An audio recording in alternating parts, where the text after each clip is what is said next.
Chapter 196. Genius 1. Second, remember love, divided by little? We provide you with wonderful novels to read.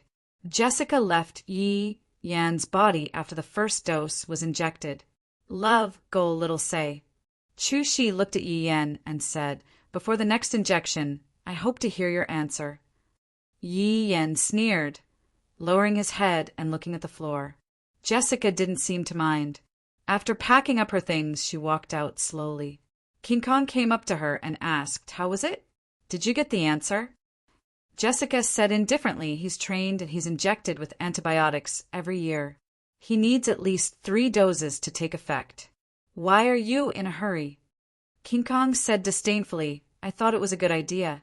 It's so troublesome. Jessica sneered, you caught him once. Don't you know that you can't get anything useful out of him even if you kill him? King Kong snorted. Jessica asked, where's the batch of goods? Is it safe? King Kong said, I'm the only one who knows where the goods are. It's absolutely safe. Don't worry. Jessica frowned. It's been so long. I need to take a look and make sure. Take me there. King Kong shook his head. No need. I said it's safe. The organization will find a way to transport the goods in 2 days. You'll see it then. You'd better spend more time on this man. After all, the things he knows are the most deadly to the internal members of the criminal police. I have my own plan. Jessica said indifferently, I'm going out to do something. You stay here and watch him. Don't let him go away like last time. I have to deal with it for you. King Kong sneered, don't worry. I'll watch him 24 hours a day this time. Unless he's a ghost, he won't disappear from my sight. Jessica nodded. You'd better not touch him. Pain, intimidation, and even talking to him will only wake him up. It'll be harder for the drugs to take effect. King Kong shrugged and punched the sandbag next to him, making a buzzing sound. He said indifferently, I know you're worried about your old flame. I'll hit this one, okay? Jessica glanced at King Kong coldly and didn't say anything else. She quickly returned to her rented apartment, but she didn't immediately return to her own floor. Instead, she went downstairs and opened someone else's door, Luacio's door. After removing all the equipment here one by one without leaving any traces, Jessica took the elevator back to her own staircase. But she didn't expect to see Rin Xiling here at this time. Jessica was shocked, but she was unusually calm. She revealed a puzzled expression. Miss Rin, are you looking for me? Rin Xiling had been here for more than 10 minutes, and the doorbell had been ringing for some time. Ah, yes, I'm looking for you. Sub-editor Rin turned her eyes and said with a smile, It's like this, neighbors. Didn't you sprain your ankle a few days ago? I just want to see if you're feeling better. Jessica smiled faintly. Thanks for your concern. I'm fine now. Ah, is it? Rin Xiling nodded and suddenly said, Oh, can I go in and have a look? It's like this. For the past few days, water has been dripping from my balcony. I want to see if the drain pipe of your air conditioner is broken. Hee, I'm not saying that it's definitely you. Actually, I asked all the way here. It's okay. Jessica opened the door. Come in and have a look. If it's me, I'll inform the landlord immediately. Rin Xiling walked in and started to look around. Jessica said, Miss Rin, the balcony is over there. Ah, yes. Rin Xiling suddenly said, Ah, can I use the toilet? I suddenly want to go to the toilet. It's okay. It doesn't seem to be the problem here. Love, go little, say, Netuku, sorry to disturb you. Nothing. Not AF asterisk king thing. There was no extra person in the room.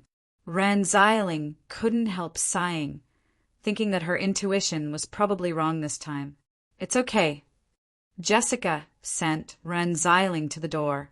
She watched Rin Xiling enter the elevator and fell into deep thought. The uncle took out a suit from the wardrobe and combed his hair into a young man's style. He carried 2 bags of takeout and came to room 505. Before knocking the door, the uncle even cleared his throat. Ahem. Miss, the food you ordered is here. The woman in black who had just checked and opened the door, and looked at the uncle. If she didn't remember wrong, this uncle was wearing a white vest, shorts, and flip-flops just now. But it didn't matter. She nodded and was about to close the door after receiving the takeout. Hey, wait a minute. The uncle held the door with one hand and leaned against the doorframe. Is there anything else? Well, we need your ID card to register. Miss, you haven't registered just now. The uncle said seriously, this is a proper place. The woman in black gave a start and smiled at the uncle. Boss, I've already registered. Have you forgotten? The uncle blinked his eyes and said absent-mindedly, oh, right, you've registered.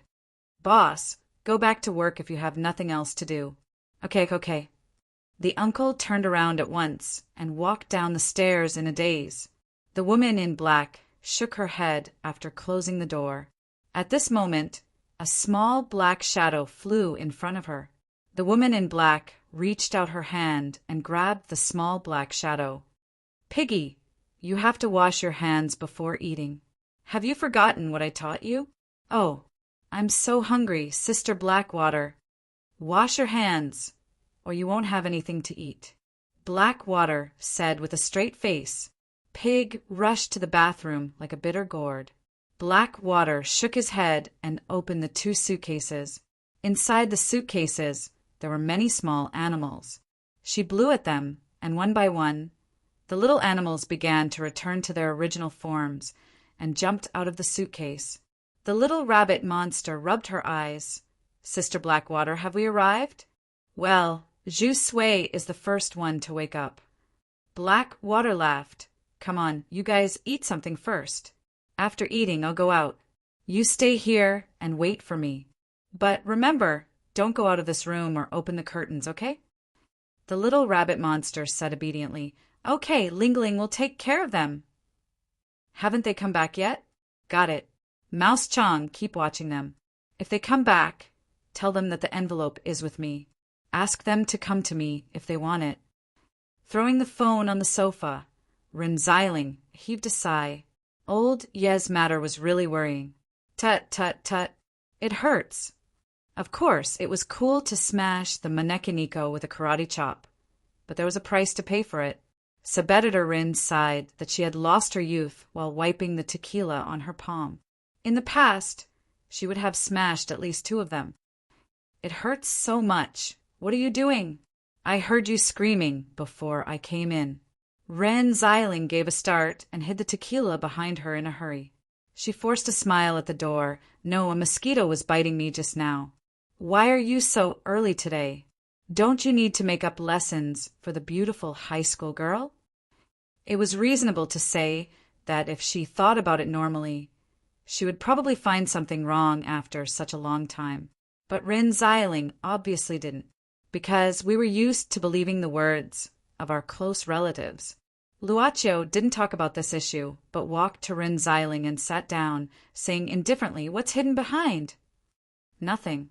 Ren Xiling looked at the incandescent lamp above her head. Damn mosquito, it's still there. Why are you looking at me? Is there something on my face? Let's watch TV. By the way, you just came back. Don't you want to take a shower first? Got it. Ren Xiling couldn't bear Boss Luo's gaze, so she could only obediently take out the medicine hidden behind her back. Looking at Luocio frowning, Ren Xiling said, I just accidentally hit my hand. I really didn't break other people's things. F***CK. Damn it, I actually exposed it unconsciously. When did this guy's eyes become so majestic? Luocio exhaled and stretched out his palm. Ren Xiling had to obediently put the tequila on Luocio's hand. Luocio picked up Ren Xiling's injured palm. After applying the medicine, he began to knead it, saying, Did you pay for it? Yes. It hurts. Be gentle. Be gentle. Can't you have a tender heart for the fairer sex? Subeditor Ren's eyes were watery, with a look of hidden bitterness. It didn't hurt the bones, just the tendons. Yeah, I said it's okay. It hurts. Be gentle. I'm wrong. Boss, please let me go. Don't touch water tonight and don't eat sour and spicy food these days. You haven't eaten anything, right? I'll make some millet porridge for you. Luaccio touched the medicine in his hand, walking toward the kitchen. Who said a woman can't live without a man? This son of mine can stick to me for a lifetime. Sabeditarin, who suddenly had a great sense of satisfaction and pride, couldn't help giggling. But she quickly restrained her smile and walked back to the room. She stared at the envelope on the table and couldn't help but frown. His uninjured hand slowly reached for the envelope, but he quickly retracted his hand. No, I can't see it, she gritted her teeth, stretched out her hand again, and then withdrew it again. I really can't see it, or old you will scold me to death. So, she stretched out her hand for the third time. It should be okay to see a little, right? Chapter 197. Genius 1. Second, remember love divided by little? We provide you with wonderful novels to read. I'll go out for a while. Luaccio, who just came out of the kitchen with a pot of millet porridge, saw Run Zyling rush out and go straight to the door. Well, I have an interview, so I may come back very late. Don't worry about me. Rin Zyling threw another sentence. Then came the sound of closing the door. Taking off his gloves, Luocchio frowned with a thoughtful look. Although he tried his best to hide his anxious look, he couldn't hide it from Luoccio's eyes. How many days had it been? Anyway, it had been many days. These days, Butterfly Monster Luo Dance felt that each day was as long as a year. Miss Su Zijuan, a temporary resident of the pet center. Su Zijuan and Long Shiro seemed to be born to dislike each other. As long as they stayed together for more than a minute, they would always find some inexplicable topic to start a quarrel. Butterfly Monster, who felt that she was not familiar enough to stand on Su Zijuan's side, would always be dragged into the quarrel between the two. She felt so tired, but in Butterfly Monster's view, Miss Su Zijuan was not really the kind of person who liked to nitpick. How should she say it? Something like bad mouth? Something like not good with words? Something like saying one thing and thinking another? For example, every time after a Cold War with Sister Long, she would indirectly ask about Sister Long's situation from Butterfly Monster. Butterfly Monster had finished reading the Xinhua dictionary recently. Butterfly Monster felt that it was a great progress for her to be able to use so many idioms. Where's that old woman? Luo Dance sat in front of the counter of the pet center, shaking her feet and drinking milk happily while answering. Sister Long is dozing off in the office. Love, go, little, say, W. Chu Miss Zijuan, you can just go in and look for her. Su Zijuan snorted. She was actually holding a casserole in an apron. At this time, she put the pot on the table and said indifferently, This is the failed product I just made.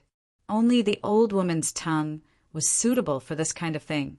If you don't want to continue being a payroll thief here, you can feed it to her. He could have just brought it in himself. He wasn't a thief. Luo Dance sighed. When she was about to speak, a woman in black came in. The woman in black looked at Luo Dance and Su Zijuan. She hesitated for a moment before asking, Excuse me, is Dr. Long here? Su Zijuan narrowed her eyes slightly and licked her lips.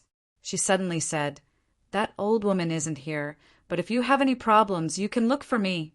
Su Zijuan suddenly stopped talking. At this moment, her body suddenly floated up. Of course, it was not her intention, but because her collar was caught by something at this moment. To be exact, she was lifted up by someone. Furthermore, in the next instant, she was thrown to the side. It was Long Shiro who came out. She glanced at the woman in black and said indifferently, Don't worry about this guy. Come into my room first. The moment Long Shiro came out, the woman in black became unusually respectful. She nodded slowly and followed Long Shiro into the office. What can I do for you? Long Shiro sat on the office chair, crossing her legs and lighting a cigarette. She looked at the woman in black in front of her, Blackwater, and said slowly, Your breath has weakened. With your aptitude, you should have become stronger in these years. Blackwater took a deep breath and suddenly knelt down in front of Long Shiro. Lord Long, please help me.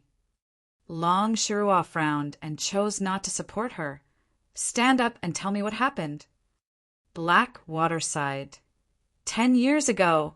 Long Shirua slowly exhaled the smoke and said indifferently, when I met you 200 years ago, I told you not to be distracted and to complete your transformation. I said the same thing to you 100 years ago. 15 years ago, you still couldn't concentrate. Black Water, you're the descendant of one of the greatest ancestors of our monster clan. If you can cultivate well, not to mention one tiger demon, even 10 mature ones won't be able to defeat you. Black Water looked at Long Shirua and said seriously, Lord Long, if we monsters have to fight for territory like humans to survive, what's the difference between us and the humans who forced us to the present situation? Fighting is the nature of all species. If the world is dominated by the monster race, do you think there will be no fighting for territory? It will only be fiercer. Black Water shook her head. We've mastered spirituality from ignorance. We've learned to think from instinct. Isn't this an evolution of getting rid of our animal nature? Even among the beasts, there are breeds that don't fight. Long Shirua said indifferently, You asked me to help you. What I did was to suppress the tiger by force. That's the embodiment of animal nature. Black Water was stunned and lowered her head. Lord Long as you persuade it, it won't occupy the place where we live. No, it won't occupy the original place. Instead, it will leave and go to other places. Long Shirua said indifferently, It will only yield to me. But because it yields to me and gives in to you, it will also invade other places. The tiger monster needs a lot of primordial energy to survive. After so many years, it finally can't help but fight. Naturally, it can't stand it anymore. You don't want to fight, but the fight will happen because of you. Black Water gritted her teeth. Long Shirua sneered. In the final analysis, it's all because you don't want to be strong. You're afraid of your own power. You're afraid that you can't control it. These fears have wasted your bloodline.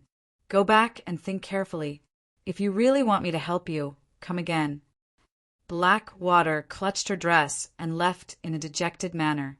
Su Zijuan was chatting with the butterfly monster in the hall. She looked at Long Shirua and said with a faint smile, Is she its descendant? Long Shirua glanced at Su Zijuan indifferently. You're not allowed to touch her because she's under my protection.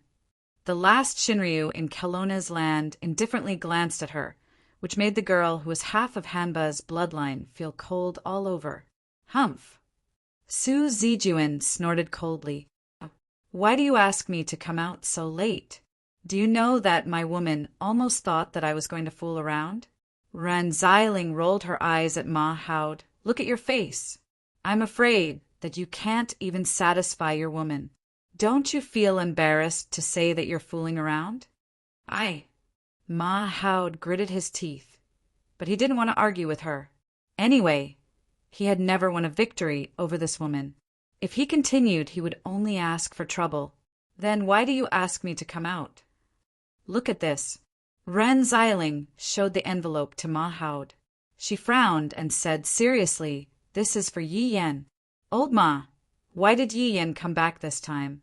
Why is the place written here a cemetery? And why is it the place where my husband is buried? Chapter 198. A genius will remember love in 1 second divided by small. Say net, providing you with wonderful novels to read. Ma Haud quickly glanced at the contents of the letter. There was indeed such an address, and then there was a time. Love go small, say, calculating the time. It happened to be 3 days later. Who gave this letter to old Yi? The time is 3 days later, so it should be 3 days later, and we should meet here? Ma Haud frowned and guessed, but he was also puzzled. But why this place of all places? This is what I find strange. Ma Haud, tell me honestly, do you know something? Even if he knew something, could he say it? He couldn't say that Yi Yan's bad luck involved the powerful Michael Club. He just heard about it for the first time. So he didn't know much. After being knocked unconscious by Yi Yan in Shao Chun Martial Arts Club that day, Mahout almost exploded with anger when he woke up. But what could he say? He knew Yi Yan's character too well. Sir Ma sighed secretly and pretended to be calm. Sister-in-law, if I knew, would I be so confused when I read this letter? Besides, how did you find this letter? Did you find Yi Yan? Ren Xiling told him about what happened at Ping'an Hotel. I asked Mouse Chong to stay there, but there's no news yet. I guess he hasn't come back yet. Well, tell me the address, and I'll wait there tonight. I'll take this letter first. Mahout pressed Ren Xiling's shoulder and said, You go back now, and I'll inform you as soon as there's any news. You know you can't control your mouth, and although your precious son doesn't talk much, he's actually very smart. If this matter is exposed, there'll be one more person to worry about, understand? Okay then. Ren Xiling nodded. I don't care. If you can't wait, no matter what you say, I will go to the cemetery in 3 days. Sir Ma nodded. If you can't wait, I'll go with you in 3 days. He was buried in this place. There was no light in the cemetery at night, and the surroundings were quiet. Only the sound of insects could be heard. How long had it been since he last came here? He remembered that the last time was when he was sweeping the tombs last year. Luochio stood in front of the tombstone. He lowered his head and closed his eyes. After a while, he reached out and swept away the dirt on the tombstone. Uncle Ma and Ren Xiling had to wait for the right time to come because they didn't want to alert the enemy, even though they didn't know who had asked Yi Yan to meet here. However, Luochio did not have such concerns. I'm fine. Don't worry, Luochio said softly in front of the tombstone. When his father died in the line of duty and was buried here, Ren Xiling also said something similar. I'll take good care of your son. Don't worry. At that time, neither Ren Xiling nor Luochio himself had expected that a few years later, Luochio's fate had changed dramatically. Master? Suddenly, Yu Ye's voice sounded in front of the quiet cemetery. She seemed to be surprised that Luochio would be in such a place in the middle of the night. She could come to her master's side at any time. Therefore, many times before she came, Miss Maid didn't know where her master was. Miss Maid glanced at the tombstone quickly. Without saying anything, she stood in front of the tombstone and bowed deeply. Love, go, little, say, Ku, I haven't been here for a long time. Luochio looked up at the night sky. Those sparse and almost invisible stars were faintly discernible. Yi listened to her quietly. Miss Maid knew that her master was immersed in her memories. Luochio suddenly stretched out his hand and said, That's the North Star. When I went camping with my father when I was a child, he taught me how to identify the location by the stars in the sky. He said that if I was stranded in the wilderness one day, I could at least find the North Star and not get lost if I had something like a compass with me. Luochio lowered his head and smiled. It's a pity that, although I learned it, I didn't use it before. I'm afraid that I won't have a chance to use it in the future. Luochio shook his head. The stars have darkened.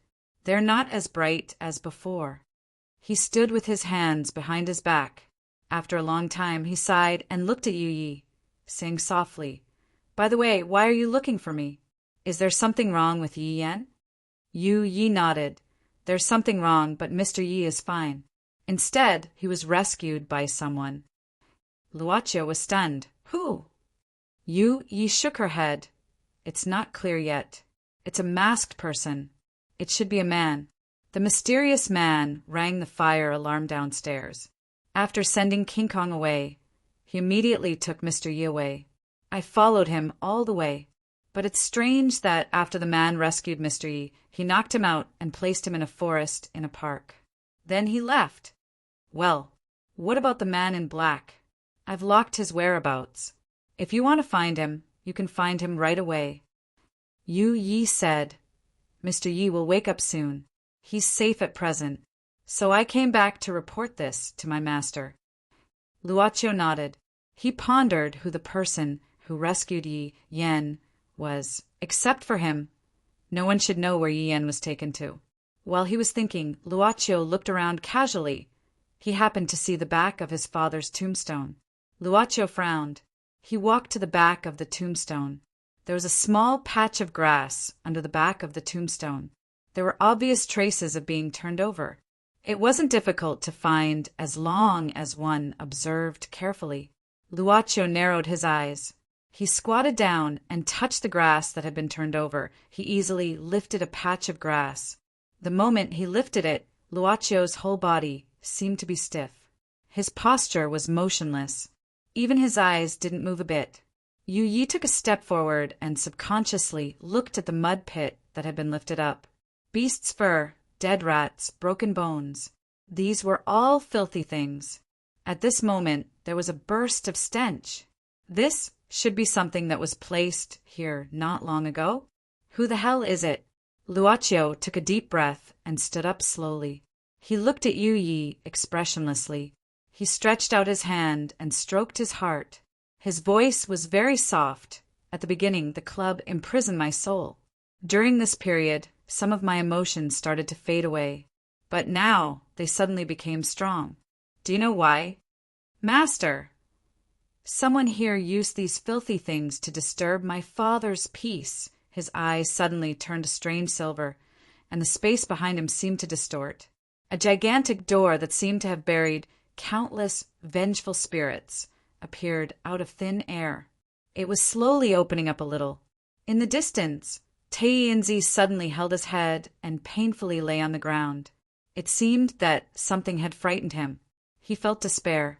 In the Zhang family's mansion, Black Soul No. 9 was hiding in a more secretive place than usual. At this moment, he held his head with one hand and knelt on the ground with one knee. A painful expression appeared on his face. Black Soul No. 18 suddenly knelt on the ground and looked at a certain direction in awe. In a university in Russia, a young man with tattoos all over his body suddenly woke up from his sleep with cold sweat all over his body, England. A woman also woke up from her sleep. Her heart was beating violently. She subconsciously looked at the far east direction as if she had heard someone calling her, Pet Center. Long Shirwa frowned. She stared at the sky and muttered to herself, "Who is this evil intention?" As the last Shinryu in Kelowna, she couldn't calm down at this moment. Chapter 199. Genius 1, Second, Remember Love, Go, /small? Sure, Net provides you with wonderful novels to read. Yi Yen sat down slowly against the wall. In a small alley. He didn't see clearly who saved him. That person seemed to have pricked him with something when he saved him. From then on, he fell into a state of confusion, until he finally woke up in the park. Yi Yen couldn't help but think. The last time he was caught by King Kong, he should have been rescued by someone. Twice. Was it the same person? Yi Yen frowned. He put his hand into his collar and took out a red rope. There was a small piece lock tied to the rope. Although he came back this time mainly because he wanted to find out the goods hidden here by Michael Club, there was another reason. This piece lock. It was sent to him with a letter before the accident. The letter only had one content, which was to let him stay in a hotel called Peace Hotel in this city at a specified time. Yian just came back, so it wasn't the specified time yet. He simply monitored King Kong while waiting for the appointed time. As for the first time he was rescued by an unknown person, he simply came to Peace Hotel to recuperate. The one who saved me and the one who sent the letter are the same person. Yi Yen thought so subconsciously, but he couldn't figure out the purpose of this mysterious person. However, this peace lock that was sent to him gave him a reason to do as the mysterious person instructed in the letter. Because this peace lock was something he put into the ashes of his deceased girlfriend. This was something he brought with him when he was a child. His parents asked for it to keep him safe. Clenching his fists, Yi Yan's eyes were cold. When he just got off the plane, he didn't go to the hospital to visit Ma Haut immediately, but went to Xiao Chun's grave in person. The grave was destroyed, but he really couldn't understand. If the person who destroyed the grave and the one who saved him were the same person, what did that person intend to do? But regardless of whether or not it was the same person, The person who destroyed Koharu's tomb, no matter what their goal was, had already successfully enraged him. Yi Yan took a deep breath and stood up with the help of the wall. Step by step, he walked into the depths of the alley. He had been in the industry for more than 10 years, and he had spent 10 years in this city.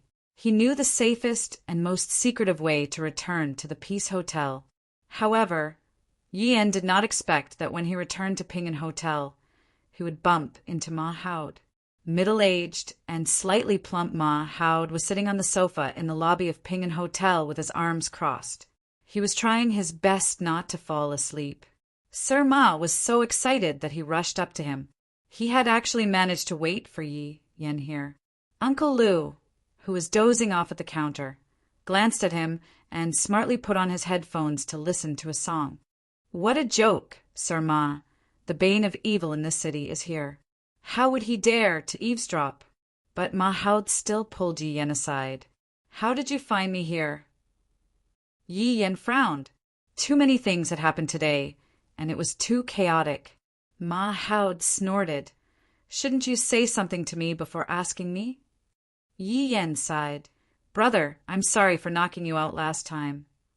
Ma Haud's face looked better. It's not me who found you.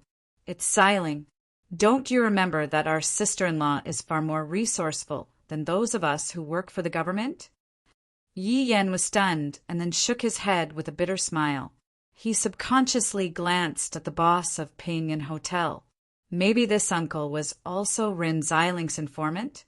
Ma Haud stretched out his hand and pinched Yi Yan's shoulder. Well, you seem to be much better in just a few days. Last time I saw you vomiting blood, right? I won't die of good health. My bones are hard. Ma Haud suddenly said seriously, Old Yi, I have something to ask you. You have to tell me honestly. Listen, about that club, you have your own position. I can't argue with you, but you can't hide this from me, because it's not only about you. What? Ma Haud took out the envelope and said seriously, Someone sent this to you? It's the place where your brother is buried. Yi Yan was stunned, and then his pupils suddenly opened as if he was angry. He quickly tore open the envelope and threw away the letter. He glanced at it and then tore the letter in his hand without saying a word. Yi Yan, you tell me clearly. You came back this time, except for your own business. Is it related to my brother? Yi Yan took a deep breath and pressed Ma Haud's shoulder with his hands. Brother, calm down and listen to me. I'll tell you everything. 1.5 months ago. Bang! Ma Haud slapped the tea table hard. The boss at the counter was so scared that he quickly turned up the volume of the mobile phone and lowered his head to read the newspaper that he had already read too many times. What? How dare he destroy Xiao Chun's grave? I'll kill him. Do you know who did it? Yi Yan said in a low voice. You want to kill him, but do you think I don't? Calm down. Regarding this matter, Old Yi was the one who had the most right to speak. Ma Haud could only restrain his anger. That person first led you back and then let you see Xiao Chun's grave was destroyed. He let you live here so that he could contact you at any time. But the latter letter refers to my brother's grave. Could it be? Yi Yan frowned and looked at Ma Haud. What are you thinking? Ma Haud said angrily, Damn it. Of course that's what you are thinking. I'm so stupid. I still wanted to wait for 3 days. If that bastard wanted to destroy my brother's grave like he did to Xiao Chun's, he wouldn't have waited for 3 days. It's possible that he has already. Let's go. Let's go to the cemetery first. Yi Yan said seriously. Ma Haud nodded, but suddenly he was stunned and touched his heart, subconsciously. What's wrong? Sir Ma was confused. I don't know what's wrong, but my heart suddenly beats and I feel very bad. Just as he said that, the uncle at the counter also accidentally dropped the teacup and stood up in shock. But he immediately sat down awkwardly. Yi Yan frowned. It seemed that he also had a sudden shudder just now, but it just flashed by. He calmed down and said, Let's go if there's nothing else. The two of them quickly left Ping An Hotel. When the two of them left, the new residents of the Peace Hotel were all trembling. They all grabbed the clothes of the black-clothed woman, black water, and surrounded her. "It's okay, sister is here." Black water hurriedly comforted these little monsters. That horrible door slowly dissipated in the air. Luacio's serious silver color had faded away. He didn't seem to notice this change. "Master, the person who destroyed this place should have left the smell." Luacio waved his hand to stop Yi from talking. He shook his head and squatted down again. His hands reached into the pile of filthy things and personally pulled out the things inside one by one. "Master, let me do this kind of work." Yi couldn't help but say anxiously, this was the master she should be loyal to. In the servant girl's view of the world, it was impossible to let her master do this kind of dirty work. "This is my father's tomb. Since it is dirty, I have the obligation to clean it up myself." Luacio's eyes were unusually firm. He firmly used his hands to clean one thing after another, no matter how dirty and filthy it is. Yi could only silently push aside. A trace of strong killing intent flashed in her eyes. Letting the Supreme Master suffer this kind of humiliation was equivalent to stepping on her body directly. Who is it? Just when this trace of killing intent couldn't be suppressed, Yi suddenly looked at a place. She saw a figure slowly walking out of the tombstone of the nearby cemetery. It should be a man. The figure with unusually steady steps walked over and said indifferently, "I'm asking you, who is it?"